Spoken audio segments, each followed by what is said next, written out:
It's quite common to hear that social security is a luxury that only developed nations can afford. But the history of Britain, the world's pioneering case of economic development, shows that this isn't really true. Historians used to focus on the fast growth and technological change that occurred in Britain between 1800 and 1850. But now they recognize the importance of taking a long-term view of the roots of British economic development. The economy of England pulled ahead of economically advanced regions like the Netherlands and coastal China in the years 1600 to 1800. In this period, England displayed strong growth in agrarian efficiency and in domestic and external trade. It also achieved the fastest urbanization rate in the world. But what were the forces driving these changes?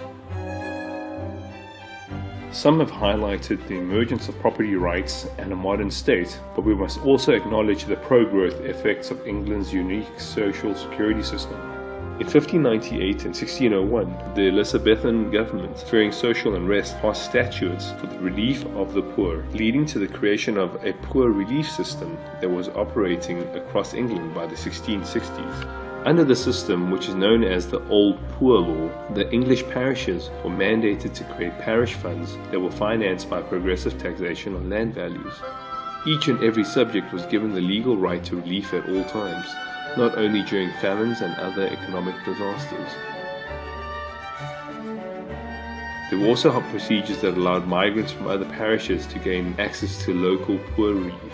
Nothing like the Old Poor Law existed in other parts of Europe. Poor relief on the continent was less sweeping in its coverage and less coherent in its organization. On the continent, paupers would stream towards the towns during crises, indicating that rural relief was inadequate in those regions. It's therefore important to take the Poor Law into account when thinking about the superior economic dynamism of England's economy. The Old Poor Law boosted England's economy in several ways.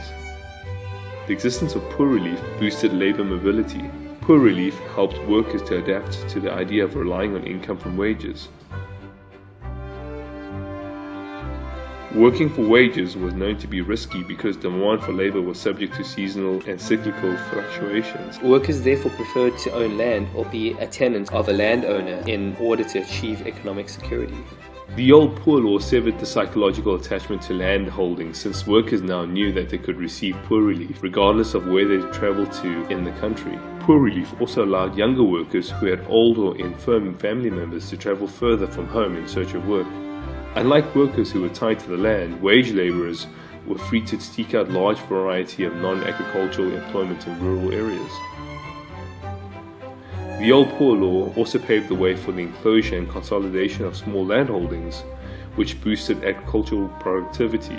This process stripped many smallholders of their access to the land and would have faced stiff resistance if the Poor Law had not provided a reliable safety net for those choosing to take waged work. In addition, the Old Poor Law incentivized employers to maintain employment in their parishes in order to reduce their poor relief burden. They could have done this by encouraging industrial development or by initiating labor-intensive tasks during the slack agricultural season. Property owners would have also attempted to limit their poor relief by regulating population growth in their parishes. They would have turned away migrants who were unable to find work, for example. Healthy workers, of course, were welcome if there was a labor shortage. This meant that the overall effect of the Old Poor Law was to promote migration that made economic sense. But the changing face of the English economy soon imposed pressures on the Poor Law. Rural industries declined, but weren't always offset by new non-agricultural industries. This was because industrialization was concentrated in particular regions. Industrialization also drew young workers from rural areas, leaving behind those, namely the old, the injured, and the very young, who were more likely to be poor relief claimants. These trends increased poor relief burden of local ratepayers at a time when agriculture was becoming relatively less important than industry. Now we've got to bear in mind that landowners still dominated Parliament at this time, so it's no surprise that the restrictions on relief were eventually imposed through the Poor Law Amendment Act, known as the New Poor Law of 1834. But it's important not to take 1834 as a starting point. A long-term perspective of the rise of the economy of England shows that a basic social security system is an aid to economic development. So maybe the key question isn't whether or not developing countries can afford social security. In fact, what the world's first case of economic development seems to suggest is that developing nations cannot afford not to have social security.